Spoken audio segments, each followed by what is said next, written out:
காலை வணக்கம். வணக்கம். ஆக, உணவில்லாமல் வாழும் கலை, நீர் உணவுமுறை கற்றுக்கொண்டால், உணவில்லாமல் வாழும் கலை, நீர் உணவுமுறை கற்றுக்கொண்டால், அந்த உடம்பு தனக்கு தேவையான சக்தியை ஆற்றலாக எடுத்துக்கொள்கிறது. இதைத்தான் டார்வின் என்ன சொல்றாருன்னு கேட்டீங்கன்னா, இனப்பெருக்கம் செய்கின்ற பொழுது உணவு பெருக்கம் இருக்காது எழுதியிருக்காரு. உணவு பெருக்கம் வேறு, இனப்பெருக்கம் வேறு. எல்லா உயிர்களும் இனப்பெருக்கம் தான் செய்யுமே தவிர உணவு பெருக்கம் இருக்காது. இந்த உணவு பெருக்கம் ஏன் தொடங்குறான்னு கேட்டீங்கன்னா, இந்த குழந்தைகளை காப்பாற்றுவதற்காகத்தான் பெரியவர்கள் செய்திருக்க வேண்டும். அறிவாளிகள் செய்திருக்க வேண்டும். அது தமிழ் விவசாய அதனாலதான் திருவள்ளுவர் வான் சிறப்ப 2வது வச்சிருக்காரு. அதனால தமிழர்கள் குழந்தைகளை காப்பாற்றுவதற்காக இயற்கை உணவுகளை அறுவடை செய்திருக்கிறார்கள். அவ்வளவுதான். சைவ உணவுகள் அது என்ன வேணா இருக்கலாம். கீரை இருக்கலாம், காய் இருக்கலாம், கனி இருக்கலாம். குறைஞ்சபட்சம் அந்த விஷத்தை கீழே இறக்குவதற்கு குழந்தைகளுக்கு தெரியாது. அதனாலதான் இயற்கை உணவுங்கிறது தாய்ப்பால். 2வது இயற்கை உணவுங்கிறது கனி அல்லது காய்கறிகள் வச்சுக்கலாம்.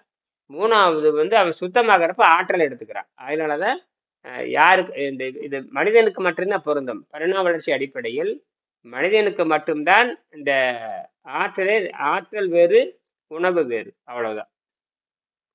அதனால இந்த இயற்கை என்ன பண்ணுதுன்னா சூழ்ச்சி என்ன பண்ணுது இயற்கை சூழ்ச்சி என்ன பண்ணுதுன்னா இயற்கை சூழ்ச்சி என்ன பண்ணுதுன்னு கேட்டீங்கன்னா, மனிதனுக்கு மட்டுமே இனப்பெருக்கம் செய்யும் தகுதி இருக்குது. ஆஹ் இனப்பெருக்கம் செஞ்சதுக்கு அப்புறம் அவன் ஆற்றலை வெளியிருந்து எடுத்துக்கணும், நேரடியாக ஆற்றல் எடுத்துக்கணும். அதனாலதான் உணவு வேறாக இருக்கிறது, ஆற்றல் வேறாக இருக்கிறது. இயற்கையாகவே ஆற்றல் வேறு, உணவு வேறு. ஆற்றல் என்பது வேறு, உணவு என்பது வேறு. அது ஆங்கிலத்துல என்ன சொல்லுவாங்க, ஆங்கிலத்தில் என்ன சொல்லுவாங்க கேட்டா எனர்ஜின்னு சொல்லுவாங்க, அப்புறம் மேட்டர்ன்னு சொல்லுவாங்க. எனர்ஜி மெட்டீரியல் ரெண்டு ஒண்ணுதான். எனர்ஜி மேட்டர், எனர்ஜி தான் மேட்டராக மாறும். ஆக நாம் எனர்ஜியை, அதனாலதான் நம்ம இனப்பெருக்கம் செய்யறதோடு நிறுத்திக்குவோம், ஆற்றலை வெளியிருந்து எடுத்துக்குவோம். அப்ப நமக்கு 2 தன்மை இருக்கு. இனப்பெருக்கம் செய்வோம், ஆற்றலை வெளியிருந்து எடுத்துக்குவோம். அவ்வளவுதான். அதனாலதான் நமக்கு அதனாலதான் விலங்குகளுக்கு இனப்பெருக்கம் செய்யறத மட்டும்தான் இருக்குமே தவிர ஆற்றலை வெளியிருந்து எடுக்க தெரியாது. அது அடிச்சு சாகும், அடிச்சுட்டு திட்டு சாகும். நாம என்ன பண்றோம்னா இனப்பெருக்கம் செய்துட்டு ஆற்றலை வெளியிருந்து எடுத்துக்கிறோம். நமக்கு மட்டும் 2 சக்தி இருக்கு. இனப்பெருக்கம் செய்யற சக்தி இருக்கு, ஆற்றலை வெளியிருந்து எடுக்கிற சக்தி இருக்கு. அது வெளியிருந்து எடுக்கிறதுக்கு வேகமா உடம்பை மாத்திடுவோம். பல கோடி ஆண்டாக செய்ய தெரியாததை சில நாட்களில், சில மாதங்களில் உடம்பை மாத்திரலாம். அதுதான் விரைந்து உடம்பை மாத்துறது. விரைந்து உடம்பு மாறிக்குது. உடம்பு விரைந்து ஏன் மாத்துதுன்னா, அந்த அந்த உடல்ல அந்த அவ்வளவு வேகம் இருக்கு, அவ்வளவு ஆற்றல் இருக்குது, அவ்வளவு வேகம் இருக்கிறதுனால டக்குன்னு உடனே மாறி 3 நாள்ல 4 நாள்ல மாறி 6 மாசத்துக்குள்ள தூய்மை அடைஞ்சிருது. அவ்வளவுதான். அப்ப ஆற்றல் வெளியிருந்து அந்த ஆற்றல் வெளியிருக்கிறதுனால நீங்க உங்க நீங்க உங்க உயிர் நீங்க உங்க வேலையெல்லாம் இருக்கிட்ட நீங்களே உண்டாக்கிட்டு இருக்க வேலை தான். அங்க போறது, இங்க வர்றது, நீங்களே உண்டாக்கிக்கிட்ட வேலை தான். இயற்கையில எந்த வேலையெல்லாம் கிடையாது. நீங்களே ஒரு காட்டுக்கு போறது, தோட்டத்துக்கு போறது, கடைக்கு போறது இல்லை, இயற்கையை சொல்லல, நீங்க உண்டாக்கிட்டீங்க. என்ன பண்ணிட்டீங்க? உண்டாக்கிட்டது. நீங்க உண்டாக்கிட்டு போய் எனக்கு சக்தி வேணும்னு சொன்னீங்க, நீங்க ஏன் உண்டாக்கிட்டீங்க? அது எப்படி குறைச்சிக்கிறீங்களோ அதே நல்லது. இயற்கை செய்யாது. இயற்கையோட வேலையை இயற்கையோட கடத்தல் தான். ஆமா, இதுக்கு பல கோடி ஆண்டு ஆயிருக்கு, 6 மாசத்துல மாறிடுது. அவ்வளவுதான். நன்கு, அதாவது நல்ல ஓட்ட கத்துட்டோம்னா கை விட்டுட்டு ஓட்டுற மாதிரி தான். இந்த மாதிரி தான் நன்கு ஓட்ட கத்துட்டோம்னா அது வேகமா நீங்க பண்ணலாம். மெல்ல நடக்கிறது அப்புறம் வேகமா நடக்கிறது, அவ்வளவுதானே. மெல்ல நடக்குவான், அப்புறம் வேகமா நடப்பான். வேகமா நடக்கிறது பயிற்சி பண்ணும், அதுல வேகமா நடந்து போயிடுறான். ஒரு குழந்தை ஆரம்பத்தில் மெல்ல நடக்கும், அப்புறம் பயிற்சி ஆச்சுன்னு கிட்டுக்கிட்டு அப்புறம் ஓட வேண்டியதுதான். வேகமா ஓடி பரிசு வாங்குற மாதிரி தான். அதே மாதிரி தான் உடம்பு அப்படித்தான். புரிஞ்சுக்கிட்டு பயிற்சி கொடுக்கறப்ப டக்குன்னு மாறுது. ஏன் உடனே மாறணும்? ஏன் உடனே நல்லாக்கணும்? வருஷ கணக்கா நோய் இருக்கிறத வருஷ கணக்கா நோய் இருக்கிறத வருஷ கணக்கா குணமாக்கறதுக்கு நான் பண்றது இல்லையே. 10 வருஷமா சட்ட நோய் இருக்கணும், 10 வருஷமா பயிற்சி பண்றது இல்லையே. அதே 3 நாள்ல மாறுது. அப்ப ஏன் இதுக்கு நீங்க ஏன் இது எல்லாரும் கத்து சொல்லக்கூடாது? ஐயா, அப்ப நம்ம ஆற்றலை நம்மளா எடுக்காத வரைக்கும் ஒண்ணு நம்ம உழவு செஞ்சுக்கிட்டே இருக்கணும், இல்லாட்டி பிச்சை எடுக்கணும். இந்த 2 தான் ஒரு சாத்தியக்கூறு. அதனால திருவள்ளுவர் இந்த ஆற்றலை எடுத்துக்கொள்ளுகின்றவர்களுக்கு தவ வாழ்க்கைன்னு சொன்னார். ஆற்றலை எடுத்துக்கொள்ளுகின்றவர்கள் தவ வாழ்க்கை, உணவு உற்பத்தி செய்கிற வாழ்றை பிச்சை எடுத்து வாழ்றது. பிச்சை எடுத்து வாழ்கிற நிலை உணவு உற்பத்தி செய்து வாழ்கின்ற நிலை, தவம் செய்து வாழ்கின்ற நிலை. இதுதான், இந்த 3 நிலை தான் இருக்கு. ஐயா இந்த இடத்துல பிச்சைன்றது எதை சொல்றாங்க? நம்ம வேலை இப்ப எல்லாருமே வேலைக்கு போறாங்க, பொருள் ஈட்டுறாங்க, அந்த பொருளை வெற்றி தானே பண்டமாற்று முறையோ, இல்லாட்டி பொருளை காசு கொடுத்துதான் வாங்குறாங்க. இது எப்படி நீங்க பிச்சைன்னு சொல்ல முடியும்ன்றீங்க? நீங்க உற்பத்தியை பண்றது பிச்சை எடுத்து தானே வாழ்றீங்க. சமமான பொருளை கொடுத்து நம்ம வாங்குறோம் இல்லையா? சோ அது எப்படி பிச்சை ஆகும் இந்த இடத்துல? பிச்சைதான், நீங்க பிச்சைதான் எடுக்கிறீங்க. உணவு உற்பத்தி தான் நினைச்சுடுறவங்க. நீங்க யாரு வேலைக்கு போச்சுன்னாங்க? வேலைன்னா உணவு உற்பத்தி தான் வேலை. வேலைனாவே உணவு உற்பத்தி பண்றதுதான். நீங்க வேலைக்கு போய் அடிமையா இருந்து என்ன பண்றீங்க? வாங்கி திருட்டு இருக்கிறீங்க. அவனுக்கு அடிமையா இருந்து அவன் கொடுக்குற கூலிய வாங்கி திக்கிறீங்க. கூலி என்னது? கூலிய வாங்கி நீங்க கூலிய வாங்கி திருப்பி உணவு தான் திங்கிறீங்க. அது பேச உணவு உற்பத்தி பண்ண வேண்டியதானே? எப்படி இருந்தாலும் அதே சைக்கிள்குள்ளேயே போய் மாட்டிக்கிறோம், அவ்வளவுதான். நீங்க திருப்பி பிச்சை தான் எடுக்கிறீங்க. பின்ன என்ன? இங்க சிங்கப்பூர் பிச்சை தான் எடுத்துட்டு இருக்குது. வெளிநாட்டுல இருந்து வரல நாரி போயிடும். சிங்கப்பூர் அத்தனை பிச்சை தான் எடுத்துட்டு இருக்குது. சிங்கப்பூர் மட்டுமில்ல, எல்லா உடனே சிங்கப்பூர் தான் மொத்த 100க்கு 99 விழுக்காடு சிங்கப்பூர் பிச்சை எடுத்துக்கொண்டுதான் இருக்கிறது. அவ்வளவுதான். தண்ணியில இருந்து பிச்சை எடுக்குது. நிறுத்தினே முடிஞ்சது, கதை உள்ளது. உலகத்திலே மோசமான நாடு சிங்கப்பூர் தான். ஏன்னா அனைத்தும் பிச்சை எடுத்துக்கொண்டு இருக்கிறது. சொந்த உற்பத்தியே கிடையாது. அதை இலங்கையும் அப்படித்தான். இலங்கையில எதுவுமே இல்லை. இலங்கையில வந்து ஒன்றும் கிடையாது. வெறும் தேயிலை மட்டும் உற்பத்தி பண்ணிட்டு இருக்காங்க. எதுவுமே இலங்கை வந்து மின்சாரம் எல்லாமே அவ்வளவுதான். எல்லாம் முடிஞ்சு போச்சு. இந்தியாவிலாவது எல்லாம் உற்பத்தி பண்ணிட்டு இருக்கிறான். அமெரிக்காவிலும் பாதி தான். எல்லா நாடுகளும் பெட்ரோலுக்கு பிச்சை எடுத்துட்டு இருக்கான்ல அவன். இந்தியா வந்து பெட்ரோலுக்கு பிச்சை எடுத்துட்டு இருக்குதே இல்லையா? எல்லாரும் பிச்சை எடுத்துட்டு தான் இருக்கான். இந்தியாவும் இந்த லட்சத்தில் இருக்குது. ஆற்றல் எங்க இருந்து எடுக்கணும்? ஆற்றல் சூரியன்ல இருந்து எடு. ஆற்றல் இப்ப நானோ பார்ட்டிகளை பயன்படுத்தி மின்சாரத்தை எடு. நானோ பார்ட்டிகள் எடுத்து மின்சாரத்தை எடுற முண்டம். நானோமீட்டர் சயின்ஸ் கண்டுபிடிச்சாச்சு இல்ல? இறங்கு. நாங்களே கண்டுபிடிச்சிருக்கோம். நானோமீட்டர் சயின்ஸ் எடுத்து நானோமீட்டர் சயின்ஸை பயன்படுத்தி மின்சாரத்தை எல்லாத்தையும் உற்பத்தி பண்ணி கொடு. தண்ணீர் தான் எரிபொருள். தண்ணீர் ஆபதும் இல்லை. அது மழை பெஞ்சதுன்னா பாரு. இப்போ மழை தமிழ்நாட்டில் இந்தியா பிடிச்சி ஆட்டு நடக்குது. பாம்பேல வந்து அடிக்கிற மழை பார்த்தீங்கன்னா 20 ஆண்டுகளை பார்க்கலையாமா? நாரி போச்சுங்கிறான். 20 ஆண்டுகளை பெய்யாத மழை பெஞ்சிருக்குதுங்கிறான். ஆஸ்திரேலியாவை நேற்று மழை பெஞ்சு ஊரே காலி பண்ணிடுது. இதெல்லாம் இனிமேல் வந்து அவ்வளவுதான். இனிமேல் எதுவுமே ஒழுக்கமான பெய்ய போறது. கண்டபடி பெய்யும். பாரு, கத்திரி வெயில் போறதுக்கு முன்னாடி குளிர்ச்சி வந்துருச்சு. கத்திரி வெயில் இன்னும் 2 நாள் இருக்கு. ஏதாவது என்ன அக்னி நட்சத்திரமா என்ன சொல்றாங்க இல்லையா? அது இன்னும் இப்ப பார்த்து ஏசி மாதிரி இருக்கு. 2 நாள் ஊரே ஏசி மாதிரி ஆயிடுது. எப்படி குழுன்னு இருக்குதே? எங்க நட்சத்திரம் இல்ல, ஒண்ணும் இல்ல. பார்த்தா மார்கழி மாதிரி இருக்கு. காலையில ஜில்லுன்னு இருக்குது. மார்கழி மாதிரி இருக்குது. இப்ப இதுல இருந்து என்ன ஆகி போச்சு? எல்லாம் நாசமா போச்சு. அடுத்த சிஸ்டமே கெட்டு போச்சு. மாறி போச்சு. அக்னி நட்சத்திரம் இன்னைக்கு போயிடுச்சு பாருங்களேன். ஆனா அடுத்த ஆண்டு என்ன ஆகும் நமக்கு தெரியாது. அடுத்த வருஷம் என்ன ஆகும் நமக்கு தெரியாது. இதை என்னமோ எச்சரிக்குது. என்னமோ தாறுமாற போயிட்டு இருக்கிறேன்டா. அவ்வளவுதான். கர்நாடகா தொலைச்சி கட்டுறதுங்கிறேன். மேட்டூர்ல பாருங்க தண்ணி வேகமா வந்துடும். மேட்டூர்ல அடிச்சு தள்ளி இருக்கு. நேற்று மட்டும் மழை குடகு கிட்ட குச்சி உதறது. பாம்பேல 20 ஆண்டுகள் இல்லாத மலைங்கிற. எப்படி சொல்லிக்கிட்டே இருக்க வேண்டியதுதான். 20 ஆண்டு இல்லை, 30 ஆண்டு இல்லை, சும்மா கணக்கு சொல்லிக்க வேண்டியது. எப்படி தப்பிப்ப, எப்படி கணிப்ப? அப்ப இது கணிக்கவும் முடியாது. பேஞ்சதுக்கு அப்புறம் தான் தெரியும். என்னது பேஞ்சு போனதுக்கு அப்புறம் 4 பேர் செத்ததுக்கு அப்புறம் தான் தெரியுமே தவிர பெய்யறதுக்கு முன்னாடியே 20 ஆண்டுக்கு முன்னாடி இருக்கிற மழை பெய்ய போகுதுன்னு எவனுக்கும் தெரியாது. மழை பெய்யுன்னு சொல்றதை தவிர இத்தனை மேல பெய்யும் அதெல்லாம் எவனாலும் சொல்ல முடியாது. அதையும் சொல்ல முடியாது. சும்மா சொல்லிக்கலாம். கணிக்கலாம். என்ன ஏதோ கணிக்கலாமே தவிர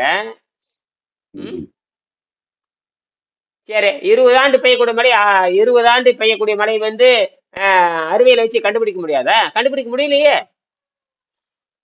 முடியல. பாம்பேல இருக்கிற அத்தனை பாரு. பாம்பேல இருக்கிற அத்தனை அது என்னது ரயில் நிலையத்துல பூரா, அது பூமி கடையில் இருக்கிற ரயில் நிலையத்துல பூரா தண்ணி தேங்கிடுச்சுங்கிற. அது சுத்தம் பண்றதுக்குள்ள முடிஞ்சே போச்சு. அத்தனை நாசம். அதுக்கு 1000 கோடி, அதுக்கு 100 கோடியும் வேணும். தண்ணி சுத்தம் பண்றதுக்கு 100 கோடி வேணும். நீ அதில் மிஷினுக்குள்ள மிஷினுக்குள்ள பூந்துடும். இந்த படிக்கட்டு கிடிக்கட்டு ஒவ்வொரு படிக்கட்டு 10 கோடி 15 கோடி ஆகுது. படிக்கட்டுக்குள்ள உள்ள பூந்தாச்சே மேட்ரு எல்லாம் முடிஞ்சது. அவ்வளவு சேரு சகதி நீ சுத்தம் பண்றதுக்கு அது போது நான் வாங்க அவனால அந்த அந்த ரயில்ல போறவங்கள தீந்தா இந்த ரயிலே போகாது. தண்ணி பூந்துருச்சு அவ்வளவுதான். மோட்டார்ல தண்ணி பூந்தா என்ன ஆகுது? எல்லாம் தண்ணிக்குள்ள இருக்கிற மாதிரி தான். அதனால இப்ப இன்னைக்கு வாங்க விஷயத்துக்கு வாங்க. ஆக ஆற்றலை அதனாலதான் இயற்கை என்ன பண்ணுதுன்னா மனிதனுக்கு மட்டும் இந்த ஆற்றலை வைத்துக் கொண்டிருக்கிறது. நீ இனப்பெருக்கம் செய்ய வேண்டும், ஆற்றலை வெளியிருந்து எடுத்துக்கொள்ள வேண்டும். இந்த ரெண்டை தவிர வேறு எதுவும் இல்லை. இதெல்லாம் அதனாலதான் இவங்க என்ன பண்ணிருக்காங்கன்னா உழவு தொழில்னு வள்ளுவர் சொன்னார். உழவு தொழில் அதனாலதான் 2வது அதிகாரத்துல உழவு தொழில் வைக்கிறார். 2வது அதிகாரம் உழவு தொழில் வைக்கிறாரு. அதுல பாத்தீங்கன்னா சிறப்பு அந்த பான் சிறப்புங்கிறது தெரியுமா? அந்த குழந்தைகளை காப்பாற்றுவதற்காகத்தான் அது. குழந்தைகளை காப்பாற்றுவதற்கு தான் வான் சிறப்பு. அப்புறம் அது எப்படி செய்யணுங்கிறது உழவுல சொல்றாரு. ஆக இந்த ரெண்டுமே வருது. வான் சிறப்புனாலும் உழவனுடைய உழவனுடைய அடிப்படையே வான் சிறப்பை தான். உழவு எப்படி செய்ய வேணுங்கிறது உழவு தொழில் சொல்லிட்டாரு. இந்த ரெண்டு ஆகியனாலதான் நான் சொல்றேன். தவம் செய்து வாழ்தல், அப்புறம் உழவு செய்தல், உணவு உற்பத்தி செய்து வாழ்தல், 3வது பிச்சை எடுத்து வாழ்தல். அதாவது என்ன சொல்றாரு? உழுதுண்டு வாழ்வாரே வாழ்வார், மற்ற எல்லார் பிச்சை எடுத்து சேர்ந்தவர் அவர் தான் எழுதியிருக்காரு. மற்ற எல்லாரும் பிச்சை எடுத்து சேர்றவங்க தான். மற்ற எல்லாமே பிச்சை எடுக்கிறவங்க தான். என்ன காசு இல்லைன்னு பிச்சை எடுக்கிற, நீ என்ன பண்ற? அடிமை வேலை செஞ்சு காசை வாங்கிட்டு பிச்சை எடுக்கிற, அவ்வளவுதான். கௌரவமா ஹோட்டல்ல போய் திங்கிற, என்னது கௌரவமா அப்படி உட்காந்து அப்படியே படம் வாங்கிட்டு போய் ஐயா அவனே அதே பிச்சைக்கார அதே ஹோட்டலுக்கு முன்னாடி பிச்சை எடுத்துட்டு இருக்கிறா. நீ என்ன பண்ற? அவனுக்கு காசு போட்டு உள்ள போய் சாப்பிட்டு இருக்கிற. அதே கடையில் அவன் 4 பேர்த்த பிச்சை வாங்கிட்டு அவனே அதே கடையில் உட்காந்து சாப்பிட்டு இருக்கிறான். சரியா போச்சா திருநாவுச்சந்தர்? புரியுதுங்க. அதாவது என்னன்னா நம்மளுடைய ஆற்றல் நாமே இயற்கையில இருந்து எடுத்துக்கணும். அப்படி இல்லாத எல்லாருமே பாத்தீங்கன்னா பிச்சைக்காரங்க தான். ஆமா, எல்லாரும் பிச்சைக்காரன் தான். நீங்க பிச்சை போட்டுதான் போறீங்க, கடைக்கு முன்னாடி பிச்சை எடுக்கிறான். அப்போ இவர் பாரதியார் சொல்ற மாதிரி தனி மனிதனுக்கு உணவிலே ஜெகத்தினை அளிக்க வேண்டும் அப்படின்றாரு. நீங்க ஆற்றல் அவருக்கு இது தெரியாது. யாருக்கு? பாரதியாருக்கே அவரு தவத்தை பத்தி தெரியாது. தவங்கிறது ஒண்ணுமே இல்லை. தவங்கிறது தன்னுடைய நோயை தானே குணமாக்கிட்டு ஆற்றலை வெளியிருந்து எடுத்துக்கிறது. ஆற்றலை ரொம்ப சிம்பிளா இருக்கு இல்லைங்க. இந்த உணவுங்கிறது அதாவது நன்கு பருவமடைந்த மனிதனுக்கு பருவம் அடைஞ்சாச்சு. பருவம் அடைஞ்சதுக்கு அப்புறம் அறுவடை தான் செய்யணும். ஒரு பயிர் பருவம் அடைஞ்சிருச்சுன்னா அங்க தண்ணி ஊத்த மாட்டாங்க, உப்பு போட மாட்டாங்க, எந்த பாதுகாப்பும் இல்லை. முதல்ல அறுவடை தான் பண்ணுவாங்க. என்ன பண்ணுவாங்க? அப்ப பருவம் அடைந்த அனைவருமே ஆற்றலை பெறக்கூடிய தன்மையில இயற்கை உருவாக்கி வச்சிருச்சு ஆல்ரெடி. பல கோடி ஆண்டுக்கு முன்னாடி பதிவு பண்ணி வச்சிருக்கு. நம்மளோட டிஎன்ஏ இருக்கு. மரபணுல என்ன சொல்றான்னா உலகத்தில் இருக்கிற அத்தனை நூலகத்தில் இருக்கிற செய்தி போற மரபணு வச்சிடலாங்கிற. உலகத்தில் இருக்கிற அத்தனை இன்ஃபர்மேஷனையும் எதுல வச்சிடலாம்? இவருக்கு நம்ம உடம்புல இருக்கிற இதுல மரபணு வச்சிடலாங்கிறான். அப்ப உலகத்துக்கு எத்தனை நூலகம் இருக்குது, எத்தனை தகவல் இருக்குது, எத்தனை இன்ஃபர்மேஷன் இருக்குது, பல லட்சம் trillion trillion trillion trillion trillion GB போறா மனிதனுடைய எதுல வச்சிடலாம்? மரபணு வச்சிடலாம். அவ்வளோ இடம் இருக்குதுங்க, அவ்வளோ கேப் இருக்குதுங்கிறான். நானா சொல்றேன், எல்லா விஞ்ஞானிகள் சொல்றாங்க. அப்படின்னா இந்த உடம்பு இதுலயும் கூட கேப் அப்படி வச்சாலுமே இடைவெளி இருக்குங்கிற. அப்படி வச்சாலுமே இடைவெளி இருக்கும். ஆனா நம்ம அதெல்லாம் நம்மளால புரிந்து கொள்ள முடியாது. அதெல்லாம் புரிந்து கொள்றதுக்கு நம்ம காலம் இல்லை, நேரம் இல்லை, அறிவும் இல்லை. இவ்வளவு இருந்தாலுமே அதை எப்படி யூஸ் பண்றது, அது எப்படி அப்படின்னா இதுக்கு எப்படின்னா அப்ப இந்த தகவலை யார் உருவாக்கி வச்சிருக்காங்க? மனிதன் இப்படி இனப்பெருக்கம் செய்ய வேண்டும், இப்படி சாக வேண்டும், இப்படி பிறக்க வேண்டும், ஒரு அறிவு இருக்க வேண்டும், 2வது அறிவு வர வேண்டும், 3வது அறிவு வர வேண்டும், இப்படி எல்லாம் யார் உருவாக்கி வச்சிருக்காங்க? இயற்கை திட்டமிட்டு தான் உள்ள அனுப்பிச்சிருக்குது. இன்னொன்னு கண்டுபிடிக்க வேண்டும். எத்தனை இருக்கு வசதியா வாழ்றதுக்கு இப்படி எல்லாம் செய்ய வேண்டும். எல்லா தகவல் உள்ளதான் இருக்குது. அது என்ன பண்றீங்கன்னா அது பயிற்சி பண்ணி நீங்க என்ன பண்றீங்க? புதுசா மறுபடியும் ஒன்று மூளை வேலை செய்ய ஆரம்பிக்க. அதுல இருந்து எடுத்து மறுபடியும் மூளை, அதாவது பல செய்திகளை எடுத்துக்கிட்டு நீ ஒண்ணு தயாரிச்சுக்கிற. அதே தான். அப்ப ஆர்டிபிஷியல் இன்டெலிஜென்ஸ் என்ன சொல்லுதுன்னா, நீ 10 சொற்களை கொடுத்தீங்கன்னா அது என்ன பண்ணுது? அது எளிமைப்படுத்தி கொடுக்குது. இன்னொரு சொற்களே அதுவே கண்டுபிடிச்சிருது. அதுதான். அதே மாதிரி எல்லாம் ஒண்ணுதான். இந்த ஆர்டிபிஷியல் இன்டெலிஜென்ஸ் ஒண்ணுதான். மனிதனும் ஒண்ணுதான். அது என்னது, அது சுயமா சிந்திக்காது. நீ கொடுக்கறதுனால அதுக்கும் பயிற்சி கொடுத்து அந்த மிஷினே கத்துக்குதுங்கிறேன். என்ன அது அது அது அது போட்டான் இருக்கிறதுனால அது நடக்குது. அதனால எல்லா தகவல் உடம்புல இருக்கிறது அது ஒழுங்குபடுத்த, அதனால பிச்சை எடுத்து வாழுங்கிற அவசியம் இல்லை அப்படிங்கிறாரு. பின்ன நம்ம பிச்சை எடுக்கிறது இல்லையா? வாட்டர் டேட்ல போட்ட பிச்சையே வராதே. நீங்க வாட்டர், நீங்க 3 நாள் வாட்டர்ல போட்டு பாருங்க. அப்ப பிச்சை எடுத்து வாழாம தான் வாழ்றீங்க. சாவும் வராது, நோவும் வராது. அதே சாவு வரல, ஏன் நோவு வரல, ஏன் நடுக்கம் வரல, ஏன் வரல? உணவு குறைச்சாவே நடுக்கம் வரணும் இல்ல? என்னது கல்ச்சர் நடுக்கம் வரல. வந்துச்சுன்னா அப்ப அந்த போதையை தான் மறுபடியும் கேட்குது, இன்னும் உடம்பு நியூட்ரல் ஆகலன்னு அர்த்தம். ஏன் வரல உங்களுக்கு? நடுக்கம் வருதா? உணவு குறைச்சி நடுக்கம் வருதா? எனக்கு வர்றது இல்ல. உணவு குறைச்சா எப்படிங்க நடுக்கம் வரும்? உணவு உணவுக்கு அப்ப விஷம் இல்லைங்க, ஆச்சு. இப்போ இந்த பிபில இருக்கிற பிபி ஹையா இருக்கு, லோவா இருக்கு, சாப்பிடலன்னா எனக்கு நேரத்துக்கு எடுக்கணும், அது எல்லாமே வந்து உடம்பு நமக்கு காட்டுற என்ன சொல்றது, இந்த உடம்பு அந்த போதையா நம்ம யூஸ் பண்ணிக்கிட்டே இருப்போம் இல்லையா அந்த உணவு ஐட்டமை. நீங்க திடீர்னு நீரை நம்ம ஸ்டாப் பண்ணா திடீர்னு எதை ஸ்டாப் பண்றீங்க? நீரே அருந்து, நீங்க நீரே அருந்துறதே இல்ல. அப்புறம் நீரை அருந்தினா தானே அதை நியூட்ரல் பண்ண. நீரை அருந்தாமையே நீ என்ன பண்ற? நீரை அருந்திப்பா. நீர் இந்த சாயங்காலம் வரைக்கும் நீர் அருந்தோணுமில்ல. ஒரு நாளைக்கு 12 மணி நேரம் நீர் அருந்திட்டு ஒரு உணவு சாப்பிட்டீங்கன்னா சரியா போகுது. நீரை அருந்தாம இருந்தா ஏன் நீ போட்டுட்டு இருக்கல? ஏன் நல்லாகல? போட்டுட்டே இருக்கிறல்ல, நீ ஏன் நல்லாகல? மருந்த போட்டுட்டே இருந்தா என்ன நல்லாகணும் இல்ல? செடிக்கு தண்ணி ஊத்தினா வளரணுங்க. தண்ணி ஊத்தினா வளரலன்னு என்ன அர்த்தம்? மருந்த போட்டுட்டே இருந்தா நல்லா இல்லைன்னு அர்த்தம். நல்லா மருந்த போட்டா நல்லாகணும் இல்ல? ஏன் நல்லாகல? மாத்திரை போட்டா நல்லாகணும் இல்ல? ஏன் நல்லாகல? அது தினம் மாத்திரை போட்டா தான் நல்லாகுமா? ஏன்டா தினம் 1ஆம் கிளாஸ் படிச்சுட்டே இருப்பாங்களா? 1ஆம் கிளாஸ் படிச்சுட்டே இருப்பாராம இவரு. அதாவது 1ஆம் கிளாஸ் படிச்சுட்டே இருக்கணும். 2ஆம் கிளாஸ் போற வேலை கிடையாது. 1ஆம் கிளாஸ் படிச்சுட்டே இருக்கணும். சாகிற வரைக்கும் 1ஆம் கிளாஸ் படிக்கணும். அப்ப அப்ப மற்ற கிளாஸ் எப்ப படிக்க போற அதெல்லாம் தெரியாது. அப்படின்னு சொல்லி கொடுக்கறவங்க தப்பு, இப்போ கேட்கறவங்க பாத்தீங்கன்னா கேணையே. மருத்துவர் கிட்ட போனோம்னா இந்த மெடிசன் எல்லாம், ஒரு சில மெடிசன் எல்லாம் தொட்டாச்சுன்னா இதெல்லாம் நீங்க லைஃப் லாங் எடுத்துதான் ஆகணும்னு நம்ம கட்டி போட்டுறாங்க பாருங்க. அப்ப சாவு வரைக்கும் சொல்றான். சாகிறது ஆகி போச்சு இல்ல?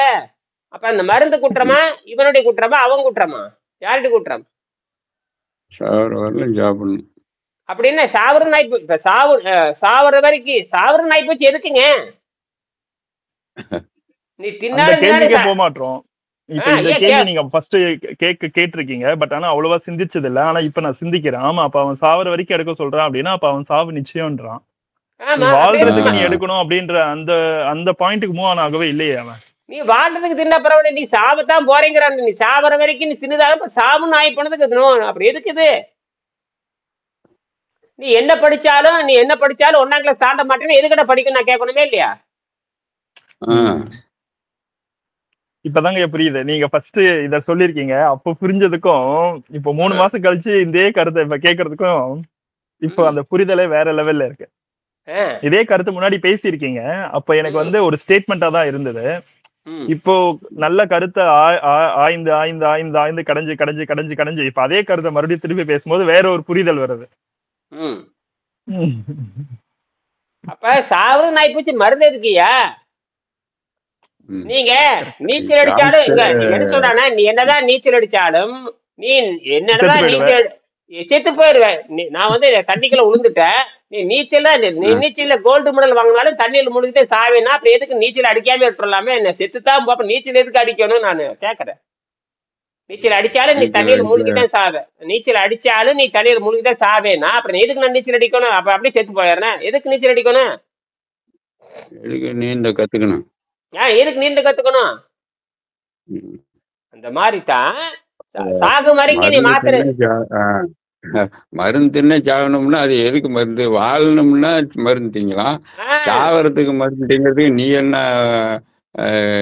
கடவுளா? நீ யாரு?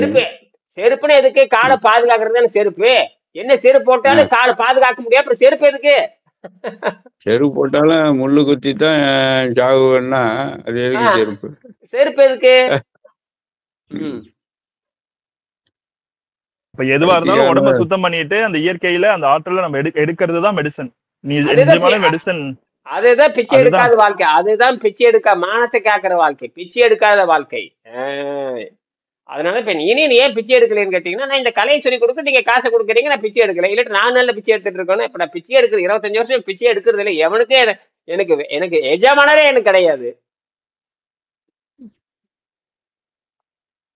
ஆசிரியருக்கு எப்படிங்க எஜமானன் இருக்க முடியும்? இப்ப நான் தானே உங்களுக்கு வந்து வேலை வாங்குறேன், நான் தானே உங்ககிட்ட இருந்த பணம் வாங்குறேன்.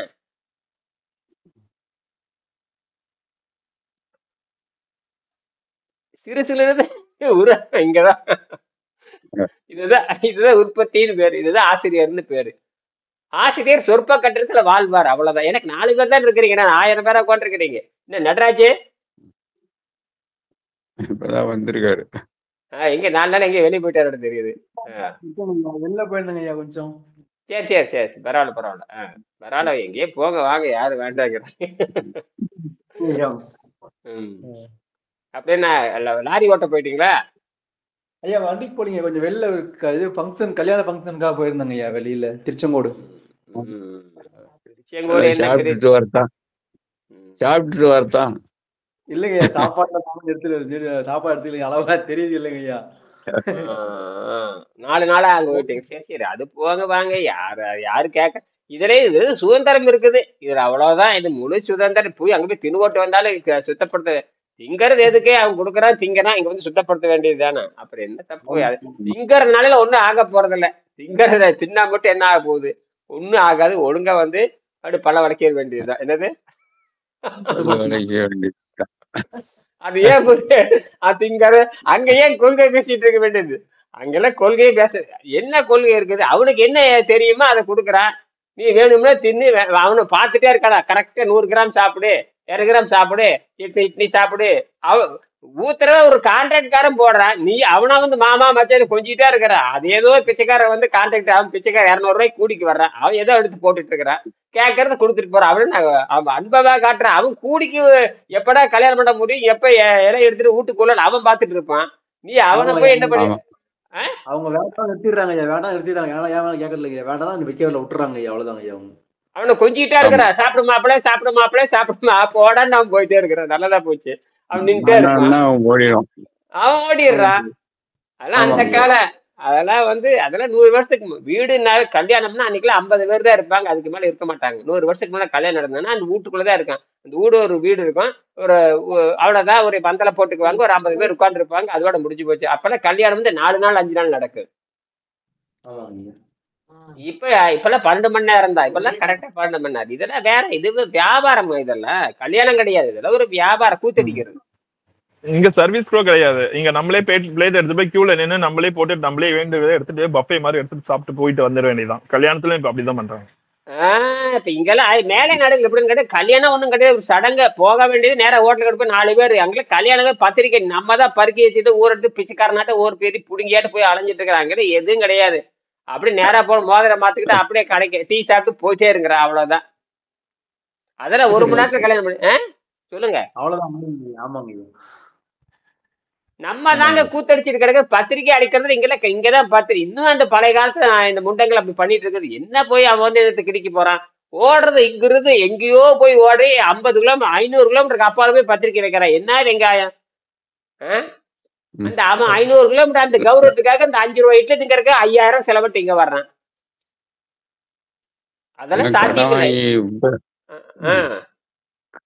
கடன் வாங்கி செலவு பண்ணிவிட்டு அப்புறம் உட்காந்துருக்க வேண்டியதான். அப்படி அப்படி அந்த திருமணம் எல்லாம் ஒழுக்கா நடக்கிறது இல்லை, எல்லாம் பிச்சுக்கிட்டு போயிருது. எந்த ஒண்ணும் கிடையாது, அதுல எந்த அறிவும் இருக்காது, எந்த ஒழுக்கமும் இருக்காது. 2 மனம், ஆமா 2 மனம் சார்ந்த வாழ்க்கையே இருக்காது. எது செயற்கை வாழ்க்கை தான், அதெல்லாம் இயற்கை வாழ்க்கையே கிடையாது. கடைசியில அது 2 பேரும் அந்த குழந்தைகள் என்ன கொள்கையாக்கு திருமணம் பண்ற அதுவும் தெரியாது. இயற்கையா குழந்தை எப்படி எதற்காக திருமணம் பண்றங்கிற அறிவே 2 பேர்த்துக்கு கிடையாது. கோர்ட்ல போய் நின்னுக்குதுவ 3 மாசம் ஆனா அவ்வளவுதான். யாருக்கு அங்க பொருந்தறது இல்ல. இன்னைக்கு ம் அவன் சரியில்லைங்குது, இவனை கேட்டா அவன் சரியில்லைங்கிறாப்புல. சரி பிரிச்சு விடுனாக்கா அப்புறம் அவன் அவன் முடிஞ்சு எடுத்துக்கிறான், போய் காசு 2 அதுக்கப்புறம் வாங்கிக்கிட்டான் அவ்வளவுதாங்க. அதுக்கப்புறம் இவங்க வக்கீல். சேரவே முடியாது. முதல்ல திருமணத்துக்கான இலக்கணமே தெரியாம நீங்க திருமணம் பண்ணிட்டு இருந்தா என்ன அர்த்தம்? 100க்கு 99 தோல்விதான். வேறு வழியில உட்கார்ந்து இருக்குது எல்லாருமே. வெளிநாடு சுத்தம் மோசம். வெளிநாட்டுல சுத்தம் மோசம். எங்கேயாவது எதை பண்ணு, வெளிநாட்டுல ஒண்ணுமே கிடையாது. வெளிநாட்டுல வந்து 50 வருஷம் 50 ஆண்டு தாண்டறதுக்குள்ள 50 வருஷம் கட்டிக்கிறான். ஆமா 50 ஆமா 50 பொண்டாட்டி கட்டிக்குவா, 50 புருஷன். இவன் வந்து பொம்பளையா இருந்தா 50 புருஷன், பொண்டாட்டியா இருந்தா புருஷனா இருந்தா 50 பொண்டாட்டி. யாரு யாருக்கு பிறந்தேன்னு தெரியாது. இவனுக்கு தன்னுடைய குழந்தை இவனுக்கு அடையாளம் தெரியாதுங்க.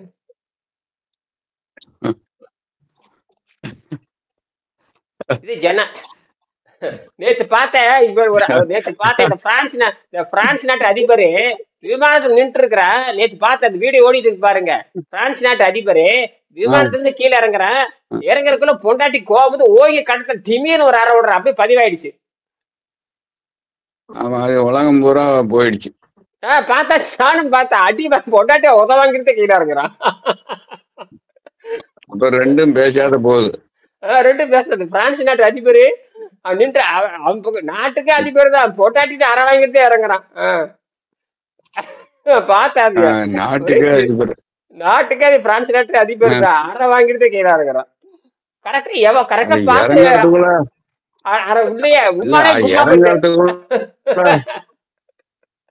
நீங்களும் பாத்துட்டீங்களா? நீங்களும் பாத்தீங்களா? சண்டை போட்டு ஆமா. அப்ப விமானத்துக்கு சண்டை சண்டை போட்டு இருந்திருக்கு. ஆமா. விமானத்துல இருந்து 8 கிலோ நீங்கள் பாத்துட்டீங்களா? ஆமா போட்டிருக்கு. வல்லரசு. ஆமா வல்லரசு நாடு இத்தனைக்கு. ஆமா அமெரிக்கா, ரஷ்யா, பிரான்ஸ், சைனா இதெல்லாம் வல்லரசு நாடு. அங்கதானே நம்ம நாட்டுக்கார இது ரஃபேல் விமானம் வாங்கின 1500 கோடி. வெறும் 300 ரூபா கூட இல்லைங்கிற. வெறும் 300 கோடி கூட இல்லைங்கிற. 5 மடங்கு கொடுத்து வாங்க. அது நாசமா போச்சு. வெறும் 300 கோடி கூட பெறாது அந்த விமானத்தை. 300 கோடி கூட பெறாத விமானத்தை 1500 கோடி கூட லஞ்சம் வாங்குறதுக்கு தான். 1500 கோடி இவனே வாலண்டரியா கொடுக்குறான். 300 ரூபா கிடையாது, 1500 ரூபா வாங்கிக்கோ. டேங்கப்பா, யார் அப்பன்னு விட்டு போனான்? அதனால நாம திருப்பி வரலாம். அது பிரச்சனைகள், அதெல்லாம் பிரச்சனைகள். இதெல்லாம் வந்து ஒரு கணவன் மனைவினா அப்ப வந்து என்ன ஒழுக்கம் இருக்குது? அந்த குழந்தை நலனுக்காக தான் ஒண்ணு சேர்ந்து வாழணும். அந்த குழந்தை வந்து பெருசாகிற வரைக்கும் ஒண்ணு சேர்ந்து வாழ வேண்டும். அதான் பெருமவற்றில் யாம் அறிவதிலே அறிவறிந்த மக்கட்பேர் அளவர தமிழும் தமக்கள் அறிவுடைமை மாநிலத்து மண்ணுயிர்க்கெல்லாம் இனிது ஈன்ற பொழுதில் பெரிது போக்கும் தன் மகனை சான்றோன் என கேட்டதாய். அறிவறிந்த குழந்தை, அறிவில் மூத்த குழந்தை, சான்றோன் என புகழப்படுகின்ற குழந்தை. இந்த 3 நிலைக்காகத்தான் திருமணங்கள் செய்யப்பட வேண்டும். மற்ற எந்த நோக்கத்துக்கு செய்தாலும் அது இயற்கைக்கு எதிரானது. இது என்னுடைய குழந்தைக்கு நான் சொல்லி கொடுக்குறேன். என்னுடைய 2 பொண்ணுக்கு சொல்லி கொடுத்தாச்சு. இந்த மாதிரி திருமணம் செய்யறவன் ஆண் பெண் இருவரும் இந்த தத்துவத்தை புரிஞ்சிருக்கணும். அப்ப குழந்தை நலன் கருதிதான் என்ன எதுக்காக வர்றீங்க திருமணம்? அப்ப குழந்தை நலன் எப்போ? அந்த குழந்தை சுய உணர்வு வர்ற வரைக்கும். அந்த குழந்தை சுய உணர்வு வந்து தனிச்சு நிற்கிறதுக்கு 25 வருஷம் வேணும். அப்ப 25 ஆண்டாவது நீங்க என்ன பண்ணிருக்கணும்? குழந்தை நலன் கருதி சேர்ந்து வாழ வேணும். யாருக்காக? குழந்தைக்கு. நீ பெற்ற குழந்தை நீ விட்டு போ, நீ 2 பேரும் சண்டை போட்டு போன இந்த குழந்தை யாரு காப்பாத்துறது? அப்ப இனப்பெருக்கு மட்டும் பெண்ணாம இருங்க. இனப்பெருக்கு என்ன வெங்காயத்து பண்றீங்க? அப்போ இனப்பெருக்கத்துக்கு நோக்கம் என்ன? அப்ப இனப்பெருக்கத்துக்கு நோக்கமே பண்ண எதுக்கு திருமணம் பண்றீங்க? அப்ப 2 பேரும் புரிதல் இல்லை. கணவனுக்கும் புரிதல் இல்லை, மனைவிக்கும் புரிதல். அவையார் சொல்லுவாரு, திருமணம் செய்வது 2 மனங்கள் சேர வேணுங்கிறாரு. ஈதலறம் தீமனை விட்டு ஈட்டல் பொருள் காதல் இருவர் கருத்து ஒருமித்து ஆதரவற்றதே பேரின்பம்ங்கிறாரு. காதல் இருவர் கருத்து ஒருமித்து. அப்ப அப்ப அப்ப திருமணம் என்பது உடலால் வருவதல்ல. திருமணம் என்பது மனதால் வருவது. திருமணம் என்பது மனதால் வருவது. மனதை வைத்துக் கொண்டுதான் சேர வேண்டும். இங்க மனமா சேருது. இங்க வெறும் உடல் தான் சேருது. என்னது? உடல். ம். பிரச்சனை வந்துடுது அப்ப. அப்ப அப்ப இந்த கருத்தை புரியாம மனம் சேரக்கூடாது. இந்த கருத்து தான் அடிப்படை. இந்த தத்துவத்தை 2 குழந்தைகளுக்கு தெரியும். இந்த தத்துவத்தை இப்ப என்னோட பெரிய பொண்ணுக்கு இந்த தத்துவம் சொல்லிட்டு நான் வந்து ஒரே நிமிஷத்துல திருமணம் முடிச்சு வச்சேன். ஒரே நிமிஷத்துல முடிஞ்ச வச்சு அதாங்கய்யா, கல்யாணம் பண்ணி. அப்போ ஆ, ஆ. சிங்குலாரிட்டியை நோக்கி போகணும் அப்படின்ற அறிவு இருந்தாதான் ஒரு திருமணம் ஏன் செய்யறோம் இதெல்லாம் கணக்கெல்லாம் கரெக்டா ஒரே நேர்கோட்டுல போகும். இப்ப எந்த ஆமா. நோக்கமுமே இல்லாதவங்களுக்கு பலதரப்பட்ட இந்த இப்ப எப்படி சாப்பாடு மாதிரி பலதரப்பட்ட உணவு எதை பார்த்தாலும் சாப்பிடணும்னு தோணுதோ அது ஆ. மாதிரி தானே இந்த மனம் வந்து அலைந்து கொண்டே இருக்கும். அது அந்த கட்ட சிங்குலாரிட்டி ஒழுக்கம் மேல திருமணம் வேற பண்ணு. அடுத்தது இதே ஒழுக்கம் தான் அங்க அங்க அவனை திருமணம் பண்றது, அதே இவனை அதே திருமணம் மனம் தானே, பண்றது. அதே அதே மனம் மனம் தானே. தானுங்கய்யா. ஆ, அதுல ஒண்ணு வித்தியாசமே கிடையாது இல்லையா? சோ அப்ப அந்த ஆமா. சிங்குலாரிட்டியை நோக்கி போகணும் அப்படின்ற அந்த வாழ்க்கையோட குறிக்கோள் இருந்தாதான் ஆ, அதை நோக்கிய பயணமாதான் வாழ்க்கையே அதோட பிரதிபலிப்பு தானே எல்லா இடத்துலயும். அதோட ஆமா, பிரதிபலிப்பு ஆமா. தானே எல்லா இடத்துலயும் அதே பிரதிபலிப்பு தானே வரும். ஆமா. அதனாலதான் நம்ம ஒழுக்கம், அதனால திருவள்ளுவர் வந்து திருமணத்துக்கு ஒழுக்கத்தை கொண்டு வந்தாரு. பெரும்பவற்றில் யாமறிவதிலே அறிவறிந்த மக்கட் பேரல்ல பெற தம்மினும் தம் மக்கள் அறிவுடைமை வானிலத்து மண்ணுயிர்க்கலாம் எனுது ஈன்ற பொழுதில் பெரிது உவக்கும் தன் மகனை சான்றோன் என கேட்டதா. இந்த 3க்காக தான் திருமணம் செய்யப்பட வேண்டும். பின்ன சாதாரண விஷயமா? எவ்வளவு தேர்ந்தெடுக்கணும் தெரியுமா? திருமணம் என்பது சாதாரண விஷயம் இல்லை. இனப்பெருக்கம் தான் திருமணம். அந்த இனப்பெருக்கம் ஒழுங்காக இருக்க வேண்டும், கேவலம் இல்லாமல் இருக்க வேண்டும், பெற்றோர்களை காட்டிலும் அறிவுள்ள குழந்தையாக இருக்க வேண்டும், அது சான்றோர் என புகழப்படுகின்ற குழந்தையாக இருக்க வேண்டும். இந்த 3 நோக்கத்திற்காக தான் திருமணமே. பின்ன எதுக்கு திருமணம்? திருமணம் என்ன? இனப்பெருக்கம் தானே, அடிப்படை இனப்பெருக்கம் தானே. எதுக்கு கணவன் மனைவி சேர்த்து விடுறீங்க? இனப்பெருக்கம் செய்வதற்கு தான். அப்ப இனப்பெருக்கம் எப்படி இருக்க வேண்டும்? அப்ப இனப்பெருக்கத்திற்காக தான் திருமணம் செய்யறா, வேற என்ன? நீ இனப்பெருக்கம் செய்யாததுக்கு முன்னாடியே 2 பேரும் சண்டை போட்டு போனீங்கன்னா உங்க கொள்கையே தெரியாம நீ இனப்பெருக்கம் பண்ணிருக்கிறீங்க. பெற்றோருக்கு இந்த அறிவே கிடையாது. பெற்றோர்களுக்கு அறிவே கிடையாது. நான் தெளிவா இருந்து என் பொண்ணுக்கு சொல்லி கொடுத்துட்டேன்ப்பா. இப்ப என்னுடைய 2வது பொண்ணை கூப்பிட்டு கேட்டீங்கன்னா சொல்லி கொடுத்துரும். கையில புத்தகம் இருக்கு, அவங்க தான் வித்துக்கிட்டே இருக்கிறாங்க. அவங்க தானே புத்தகம் விற்கிறது, அவங்க தானே படிக்கிறாங்க. இப்ப அவங்களை அதுக்கு தானே அனுப்பிச்சு போறேன். 2 பேரும், பெரிய பொண்ணுக்கும் தெரியும், சின்ன பொண்ணுக்கும் தெரியும். சின்ன பொண்ணுக்கு சொல்லியாச்சு, திருமணம் என்பது இந்த இலக்கு தான். அதனால வந்து ஒழுக்கம் அப்படின்னா இதுதான் ஒழுக்கம், இப்படிதான் திருமணம் பண்ணு, இல்லாட்டா நீயே முடிவு எடுத்துக்கிட்ட. நான் எல்லா கையில பொறுப்பே கொடுத்தாச்சு. கேட்கும்பொழுது கேட்பேன், யாரு உன் தலைவன், யாரை காதலிச்சு, அவனை கூப்பிட்டு கேட்பேன். இந்த 3 கேள்விக்கு அவன் பதில் சொல்லணும். தெரியுமா, இதுதான்டா அப்படின்னு. எத்தனை ஆண்டு இருக்கணும்? 30 ஆண்டு ஒட்டுக்கா இருக்கணும். நான் இருப்பேன். 2 மீறாத. எதுக்கு திருமணம்? இதுக்குதான் திருமணம். உடம்பு என்பது வேறு, மனம் என்பது வேறு. இந்த கருத்தினை உடன்படுகிறாயா? அப்ப குழந்தை நலனுக்காகவாவது நீ சேர்ந்து வாழ வேண்டும். அதுக்கப்புறம் ஏதாவது, அதுக்கப்புறம் நீ என்ன பண்றீங்க? அகத்தூய்மை வாழ்க்கைக்கு போகணும். குடும்பத்தை ஏற்படுத்தினதை இனப்பெருக்கம் செய்யறதுக்கு தான். பின்ன எதுக்கு? இனப்பெருக்கம் தான் அடிப்படையே. இனப்பெருக்கம் எப்படி செய்யணும்? தன்னோட ஒவ்வொரு விலங்குகளும் தன்னுடைய குழந்தை வந்து தகுதி வாய்ந்த குழந்தையா இருக்கணும். விலங்கே நினைக்கிறப்ப நீ நினைக்க வேண்டாமா? காட்டு முண்டங்கள் மாதிரி இருந்துட்டு போனேன்னு கேட்ட காட்டு மிராண்டிங்கிற நீ. காட்டு மிராண்டி ஒழுங்கா குழந்தை பெத்துக்கிட்டு இருக்கிற நீ என்ன பண்ற? நீ வேற ஒவ்வொரு 7 குழந்தை பெத்துக்கிட்டு தான் இருக்கிறான் அவனுமே. நீ என்னடான கட்டி அடுத்த நாளே எங்க போயிடுறீங்க? நேர நீதிமன்றத்துக்கு போயிடுறீங்க. 100 நாள் கூட ஆகுறதில்ல, அப்படித்தானே? அப்ப இங்க நோக்கமே இதுல அடிபட்டு போகுதுங்கய்யா. சிங்கப்பூர் ரொம்ப சிந்திப்பீங்க, இதுதான் உண்மை. அதனால வந்து நீ அதை விட்டடிச்சிரு. நீங்களாவது நாம பிறகு அப்படிதான் சொல்லணும். அப்ப இந்த திருமணமே அப்ப போலியா போகுது. அந்த கேட்கணும், என்ன திருமணம், எதற்காக திருமணம் பண்ணு கேட்டா அவங்க சொல்லணும். பெப்பன்னு முடிச்சாலும் போடா வெண்ணேன்னு வர வேண்டிய. இது கூட அறிவில்லாம் எம்டெக் படிச்சிருக்கியான்னு கேட்கணும். கேட்ட திருமணம் எதுக்குடா பண்றேன்னு கேட்டா அதுக்கே பதில் தெரியாத போது நீ என்ன எம்டெக் படிச்சிருக்க, என்ன பிடெக் படிச்சிருக்க, என்ன இன்ஜினியரிங் படிச்சிருக்கிற, என்ன நீ நோபல் பரிசு வாங்கியிருக்க, வெங்காயம். எதற்காக திருமணம் செய்கிறாய்? பதில் சொல்லு. சொல்லுங்களேன் பார்க்கலாம். கரும உள்ள அருவருப்பு. பேசுனா அருவருப்பு தான் பேசுனா.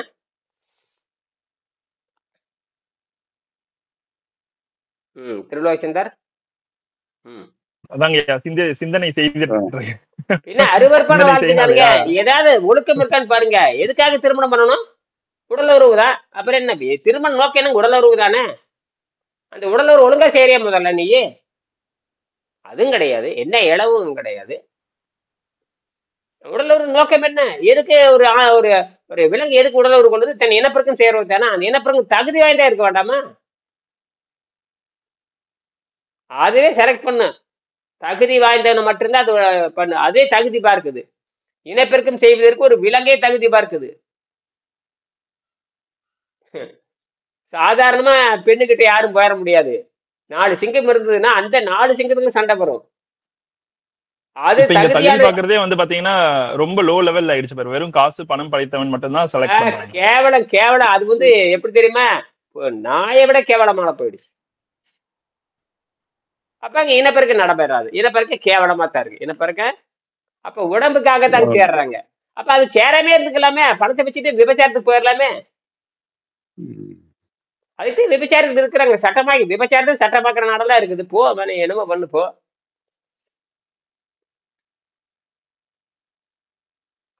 சார் வாழ்ந்தா விளையாட்டு இல்ல, ஒழுங்கா வாழணும். உண்மையில என்ன திருமணம் பண்ணணும்னு விளையாட்டு கிடையாது இது. அப்ப அதுக்கு விபச்சாரம் ஒண்ணுதானே. அங்க போனா டைவர்ஷன் பண்ண வேண்டியதில்ல. ஒண்ணும் பண்ண தேவை. நீ பாட்டுக்கு அவ பணம் கொடுத்தா முடிஞ்சு போச்சு. அவ்வளவுதான். அவ வா வான்ட்டு கொண்டு இருக்கிற. இங்க போய் கோர்ட்ல அலையிறிய டைவர்ஷன், அங்க போய் அலைய வேண்டியதில்ல. அப்படி போவ அப்படி போ. அதுக்கு தான் நாடுகள்ல எல்லா நாடுகளையும் வச்சிருக்குது. எல்லா இந்தியாவில கூட ஒரு இடத்துல பெரிய பெரிய மாநகரத்துல அது தொழிலாவே நடத்துறது அரசாங்கம் கண்டுக்காது. அது சட்டப்படி நடந்துட்டு தான் இருக்குது. அதெல்லாம் அங்க போனா டைவர்ஸுக்குன்னு தேவையில்ல. அப்படி போவ. அந்த புத்தி இருந்ததுன்னா இங்க போய் டைவர்ஸ் கொடுப்பானா அவன்? எதுக்கு சிக்கல் பண்ணிட்டு 10 லட்சம் செலவு பண்ணிட்டு கல்யாணம் பண்ணிட்டு நாசமா போறதுக்கு பேசாம அங்கிட்டு போக வேண்டியதானே. காய்ச்சும் செலவு கோர்ட்ல போய் அங்க நிக்கணும். அந்த கருப்பு கோட்டுக்காரனை நம்பி அவனா கருப்பு கோட்டுக்காரனா பொறுப்பு? போங்களேன் பார்க்கலாம். சிங்கப்பூர்ல இல்லாத விபச்சாரமா? எல்லா பணக்கார நாடுகளும் விபச்சாரம் இல்லாத நாடே பணக்கார நாடுதான். விபச்சார நாடு தான் பணக்கார நாடுனாவே. அது ஒரு அதாவது வெளியே போயாச்சுன்னா ஆப்ஷன்ஸ் நிறைய இருக்குங்கய்யா. வெளியே அதாவது நம்ம வீட்டை விட்டு வெளியே வந்தாச்சுன்னா நல்லது இருக்கு, கெட்டது இருக்கு. இப்ப பாத்தீங்கன்னா இப்ப சூஸ் பண்றது யாரு கையில? எதை நோக்கி போகணும் அப்படின்ற அந்த அறிவு மட்டும் அந்த பிள்ளைங்களுக்கு கொடுத்துடணும். அப்ப கொடுத்துட்டா அப்ப வீட்டை விட்டு வெளியே போறதுக்கு முன்னாடியே வந்து எல்லா பாசிபிலிட்டியும் சொல்லிடணும். நல்லதும் இருக்கும், கெட்டதும் இருக்கும். நீங்க வேணா இயலுக்கு கூப்பிட்டு போன் பண்ணி கேட்டு பாருங்க. அதாவது இயல் நான் வர சொல்ல போறேன். நீங்க தேர்வு எழுதிட்டாங்க, இனிமேல் அவங்கள வகுப்புல வர சொல்லணும். கேளுங்க. கேட்டா தானே எங்க அப்பா என்ன சொல்லி கொடுத்தாருன்னு கேளுங்க. அப்பா வந்து அப்பா மாதிரி இருக்கக்கூடாது. தேவையான செய்திகளையும் கொடுத்தாகணும். தேவையான செய்தி. இப்ப நான் பேசுற செய்தியில என் பொண்ணுக்கு போகுது. அவங்க பாக்குறாங்க இல்லையா? எல்லாரும் தெரிஞ்சாகுதுங்க. சும்மா நாம விட்டு நான் அறிவாளி மாதிரி பேசிட்டு கூடாது. முடிஞ்ச அளவுக்கு ஏங்க தடைக்கு மேல போயிட்டு விஷயத்த தத்துவத்தை சொல்லி கொடுத்துட்டு போக வேண்டியது. அப்புறம் கடைசியில தத்துவத்தை சொல்லி கொடுத்தே நீயே அவசரப்பட்டு முடிவெடுத்து அதுக்கு நானா பொறுப்பு அப்படின்ற நான் தப்பிச்சுக்குவேன். இப்ப நான் சொன்னதான் சொன்னேன். நீ கேட்கல, நான் வருத்தப்ப நான் சொல்லி நீ கேட்கல, நான் வருத்தப்பட்டு என்ன பண்ண முடியும்? ஒண்ணும் பண்ண முடியாது. ஒழுக்கத்தை தான் சொல்லி கொடுக்க முடியும். வெளியே போறதை நிறுத்தவா முடியும்? ஒழுக்கத்தை சொல்லி கொடுக்கலாங்க. வெளியே போயிட்டு நீ வர்றது எப்படி சொல்லி கொடுக்க முடியும்? இப்ப நான் வந்து இங்க இருக்கிறேன்னா நான் வெளியே போய் என்ன வேணா பண்ணலாம். நான் வெளியே இருந்து வரக்கூடிய துன்பத்தை அனுபவிச்சு தான் தீரணும். அப்ப வெளியே போனோம்னா ஒழுக்கமா நடந்த கூட நமக்கு பாதிக்காதது, சமூகத்துக்கு பாதிக்காதது, எனக்கு பாதினா எனக்கு சுதந்திரமா போயிருதுங்க. நீங்க பேசாம எனக்கு திருமணம் பண்ணாமே இருந்திருக்கலாமே. எல்லாமே போயிருதுங்க. திருமணம் பண்ணீங்கன்னா கட்டுப்பாட்டுக்கு வந்தாகணும். திருமணம் பண்ணிட்டாவ மிகப்பெரிய ஒழுக்கமா நடந்தாகணும். சும்மா விளையாட்டு இல்ல. கடைசி அந்த உயர்ந்த நோக்கத்துக்காக தான் நம்ம ஒரு செயலை ஈடுபடணும். அது பாத்தீங்கன்னா லாங் டைம் கமிட்மெண்ட். அந்த லாங் டைம் கமிட்மெண்ட் பாத்தீங்கன்னா அப்ப நம்ம உயிர் சக்தியை நம்ம அதுல செலுத்துறோம் அப்படின்னா அப்ப உயிரினுடைய நோக்கம் என்னவாக இருக்குன்றது தெரிஞ்சுக்கிட்ட பிறகுதான் ஒரு செயலை நம்ம இறங்கணும். இதுல இவ்வளவு தத்துவங்கள் அடங்கி இருக்கு. பட் ஆனா அந்த தத்துவத்தையும் அந்த தத்துவத்தின் பின்னாடி இருக்க தாத்பரியத்தையும் நம்ம புரியாம எல்லாத்தையும் கோட்டடிச்சு விட்டுட்டோம். போட்டு சும்மா வெறும்னு திருமணம் எல்லாம் கூத்தடிக்கிற மாதிரி சும்மா கூத்தடிச்சுட்டு சினிமா அது ஒரு ஹோட்டல்ல வச்சு நடத்தி அது அலங்காரம் பண்ணிட்டு அது அலங்காரமா பண்ணி அது ஒரு பொழுதுபோக்கு மாதிரி பண்ணி கடைசியில் விட்டு போட்டு போயிடுறாங்க. அவ்வளவு. அது ஒரு பொழுதுபோக்கு டைம் பாஸ். அதுக்கு எதுக்கு அத்தனை லட்சம் செலவு பண்ணணும்? கரும்பு முடிச்ச அவ்வளவு. அது ஒரு என்னன்னா என்ன ஆகி போச்சு? நான் இந்த சினிமாக்காரன் பாரு ஹோட்டல் கடையில சித்த நேரம் கூத்தடி டிஸ்கோ டான்ஸ் ஆடுற மாதிரி ஆடிட்டு போ. அப்படியே ஆகி போச்சு. டிஸ்கோ டான்ஸ் ஆடும்போது எல்லாரும் சேர்ந்து ஆடிட்டு அந்த பொம்பளையை கட்டி பிடிக்கிற மாதிரி ஆம்பளை பொம்பளை கட்டி பிடிச்சிட்டு ஆடுற மாதிரி இங்க ஆம்பளை பொம்பளை கட்டி பிடிச்சிட்டு அவ்வளவுதான் முடிஞ்சு போச்சு. இப்படித்தான் இப்படி போயிட்டு இருக்கு. அதனாலதான் இப்ப இந்த வளர்ந்த நாடு இல்ல, இந்த பணக்கார நாடுல இந்த திருமணத்தை மேல நம்பிக்கையே இல்லாம போயிடுச்சு நிறைய பெண்களுக்கு. திருமணத்து மேல நம்பிக்கை எல்லாம் போச்சு. இது எதுக்கட வம்புன்னு சொல்லி போட்டு நிறைய பெண்கள் திருமணமே பண்றது இல்ல. ஆண்களும் அப்படித்தான், பெண்களும் அப்படித்தான். இது என்னமோ டேட்டிங்கிறான், என்ன இடமோ ஒன்றும் புரிய மாட்டேங்குது. அது என்னன்னா இதெல்லாம் வேண்டாம் அவனே சொல்லிக்கிறது எல்லாம் வம்பே இருக்கு. அஹ் திருமணமே வேண்டாம் நிலைக்கு போயாச்சு. பல பெண்கள் திருமணமே வேண்டாம், இது எதுக்கு இது வம்பு, இருக்கிற வரைக்கும் இருப்போம். ஆஹ் திருமணத்தை நம்பிக்கை இல்லாம போயிடுச்சுங்க. சிங்கப்பூர்ல நிறைய நாடுகள்ல, எல்லா நாடு அமெரிக்கா நாடுகள்ல திருமணத்தை நம்பிக்கையே போயிடுச்சுங்கிறாங்க. அப்படி போயிட்டு இருக்குது. இங்க குடும்ப கட்டுப்பாடுங்கிற, அங்க திருமணமே வேண்டாங்கிற அந்த கொள்கை பரவிட்டு இருக்குதுங்கய்யா. திருமணம் வேண்டாங்கிற கொள்கை அதுவும் பரவிட்டு இருக்குது. ம். நிறைய பேர் வேணாங்கிறாங்க இப்போ. பெண்களே வேண்டாங்கிறாங்க. அதெல்லாம் வேண்டாம், எதுக்கு வம்பு, பிறந்தாச்சு நீ அவளை இப்படி. அப்ப என்னன்னா இங்க பிறந்தாச்சு, கேட்டை போட்டிடுறாங்க. இது இனப்பெருக்குமே வேண்டாங்கிற அளவுக்கு போயிடுறாங்க. அது எதுக்கு பிரச்சனை அவங்க பாக்குறாங்க. இதுல இடம் பெரிய பிரச்சனையா இருக்க மாட்டேங்குது அப்படின்னு முடிஞ்சதுங்க. கோர்ட்ல போய் குழந்தை நிக்கிறத பாக்குது. ம். பார்க்கும் பொழுது வெறுத்து இன்னும் வெறுத்து பாரு. கடைசியில பாத்தீங்கன்னா திருமணம் பண்ணிட்டான்னு வச்சுக்கங்க, அந்த குழந்தை வந்து அந்த தனக்கு பிறக்கிற குழந்தை ஒரு 25 வயசு வர வரைக்கும் இவ படாத பாடு படணுங்க. கணவன் மனைவி ம். அவனுக்கு பொறுப்பு வர்ற வரைக்கும் அது இவங்க பண்ணணும். அவனுக்கு இப்ப அந்த 25 குறைஞ்ச வச்சு 25 ஆண்டு ஆகும்.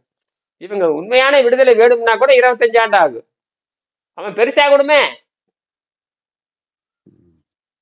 போச்சு, மாட்டிக்கிட்டாங்க. அது சாதாரண விஷயம் இல்ல. இப்ப நீ இவ்வளவு பேசுறதே இல்ல, எல்லாம் சொல்லி கொடுத்து தானே ஆகணும். யாருக்கு தெரியும் சமூகம் என்ன வேணா பண்ணு. வீட்டுக்குள்ள இருந்தாலும் சொல்லி கொடுக்கணும். முன்கூட்டியே சொல்லி கொடுத்துடணும். அதுக்குதான் அறிவை கொடு, அறிவை கொடு, அறிவை கொடு, அறிவை கொடு அப்படின்னு சொல்ற. எதுக்கு அறிவை கொடுத்துட்டு அவன் பயன்படுத்திக்கணும். சமூகம் இப்படித்தான் இருக்குன்னு சொல்லணும். சமூகம் இப்படித்தான் இருக்கு, இப்படித்தான் ஒரு வார்த்தை ஒழுக்கம். சொல்லுவாங்க ம் தெலுங்குல, அஹ் ஒரு வார்த்தை, பசார்ல உசாரா இல்லன்னா நிசார கழட்டிடுவாங்க அப்படின்னு. ஆஹ் அப்படிதான் இருக்கு போல. ஆமா ஆமா, அங்க கழட்டி விட்டுருவாங்க. ஆமா, அங்க வெளியே வந்துட்டே சண்டைக்கடை தான், அவ்வளவுதான். அங்கெல்லாம் எதுவுமே இருக்காது. வெளியே வந்துட்டீங்கன்னா சண்டைக்கடை தான், என்ன வேணாலும் நடக்கலாம். ரொம்ப கவனமா இருக்கானுங்கய்யா. அரசாங்கம் அதை அரசாங்கம் வந்து அப்படியே பார்த்துட்டே இருக்கும். அரசாங்கம் ஒவ்வொரு பார்த்துட்டு, அரசாங்கத்தின் வேலை என்னையா நிர்வாகம் தான். நீ ஒழுக்கம் இல்லாத இருக்கு அரசாங்கம் பார்க்குமா? தப்பு நடந்தா தான் வருமே தவிர தப்பு நடக்காம பாத்துக்கிறத உண்ற வேலை. எல்லாத்தையும் ஒண்ணும் தடை செஞ்சிட முடியாது. வெவ்வேறு வகையில உள்ள வந்து பூந்துக்கும். வெவ்வேறு வகையில மனித மாண்பை கெடுப்பதற்குத்தான் இருக்குமே. மனித மாண்பை கெடுப்பதற்கு தான் புறத்துல பயங்கரமா இருக்கு. உன்னோட ஒழுக்கத்தை கெடுக்கிற வேலை சமுதாயமே உன்னை கெடுக்கிற மாதிரி தான் இருக்கும். நல்ல சமுதாயம்ங்கிறது வாய்ப்பே கிடையாது. அந்த நல்ல சமுதாயம்ங்கிறது அந்த பண்புடையார் தான் சமுதாயம், நல்ல சமுதாயம். நீ அவனை போகவே மாட்டியே. அதாவது திருமணம் என்பது அடிப்படை தான்.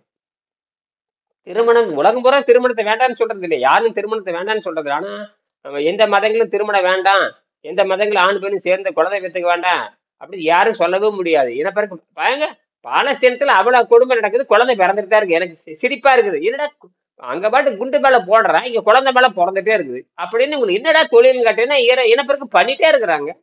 சோத்தை தின்னு போட்டு குழந்தை பெத்துக்கிறது அங்க வேலையா தெரியுது. சோத்தை தின்னு போட்டு அதுன்னு பிச்சை எடுத்து சோத்திங்க விட அங்க குழந்தை பெத்துக்க வேண்டியது. அப்ப அது வந்து தப்பு. அது வந்து இயற்கை நோக்கம். அது ஒண்ணும் பண்ண முடியாது. என்னது இயற்கை நோக்கம் அது. அது ஒண்ணுமே பண்ண முடியாது. ஏன் குழந்தை பெத்துக்குன்னு கேட்க முடியுமா? இயற்கை நோக்கம்ங்க. இயற்கை நோக்கம் தான் இனப்பெருக்கு பண்ணிட்டே இருக்கு. நீ என்ன நடந்தாலும் இயற்கை. பிச்சைக்காரன் குழந்தை பெத்துக்கிறான், பணக்காரன் குழந்தை பெத்துக்கிறான், ரெண்டும் ஒண்ணு தானே. பிச்சைக்காரன் குழந்தை பெத்துக்கிறான், பணக்காரன்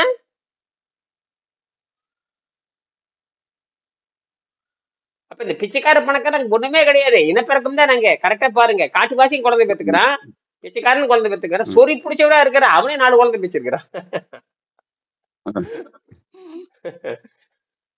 கொடுமை. அதையும் பிச்சை எடுக்க வச்சிடறான். அதையும் பிச்சை எடுக்க வச்சிருவோம். அம்மாவும் கை ஏற்றிட்டு குழந்தை அது 2 வயசு கூட இப்படின்னு ஏத்திக்கிட்டு அது கரெக்டா பிராக்டிஸ் கொடுத்துருப்பான். பாவம் பாவம், கொடுமையா இருக்கும். ஐயோ, அது பாருங்க, அது அந்த பிள்ளைக்கு அந்த பிள்ளைய வந்து 10 வயசு தான் இருக்கு. அது இடுப்புல 2 வயசு குழந்தை உட்காந்துருக்கு. அம்மா ஒரு பக்கம் உட்காந்துருக்கு, 10 வயசுல ஒரு குழந்தை இருக்கு, 2 வயசுல ஒரு குழந்தை இருக்கு. அம்மா ஒரு மூலையில உட்கார்ந்து இருக்கு. இந்த 10 வயசு குழந்தையில அது இடுப்புல உட்கார வச்சு இதை அனுப்பிச்சிடும். அது போசி தூக்கிட்டே வரும். அப்ப என்ன அர்த்தம்? ம். இனப்பெருக்கம் நடந்துட்டு தான் இருக்கிறது. இனப்பெருக்கத்தை தடை செய்யவே முடியாது. இனப்பெருக்கத்தை தடை செய்ய முடியாது. ஏன்னா இயற்கை நோக்கமே இனப்பெருக்கம் தான். அதாவது என்ன இது கேள்வி எவனும் கேட்க முடியாது. இயற்கை நோக்கத்தவே நீ கேள்வி கேட்கற மாதிரி. அப்ப இயற்கை அப்ப நீ யாரு? அப்ப எங்க இருந்து வந்த? அப்ப இயற்கை சொன்னபடி கேளு நீ. அப்ப இவ்வளவு உணர்த்தி இருக்கிறவன் முதல்ல இயற்கையை பத்தி புரிந்து கொள்ள வேண்டும். என்னது? எதை பத்தி பேசணும்? இயற்கை பற்றி புரிஞ்சிருக்கணும். இயற்கையை பத்தி தெரியாம நீ இயற்கையை எதுக்கட பற்றி வர? இயற்கையை பத்தி தெரியாம எதுக்கு வர்ற? நீ கல்யாணம் பண்ண 25 வருஷம் நீ அடிமையாத்தான் இருந்தாகணும். நீ கல்யாணம் பண்ணிட்டீன்னா அந்த குழந்தை முதல் குழந்தை தான் கணக்கு. முதல் குழந்தை பெருசாகிற வரைக்கும் நீ மகனை நீ எங்கேயும் நகரக்கூடாது. நீ 25 ஆண்டு அந்த குழந்தை நலனுக்காகவே நீ வாழ்ந்தாக வேண்டும். எதை? குழந்தை நலனுக்காக. மீண்டும் நாம் பேசுவோம் ஐயா. நன்றி. ம்.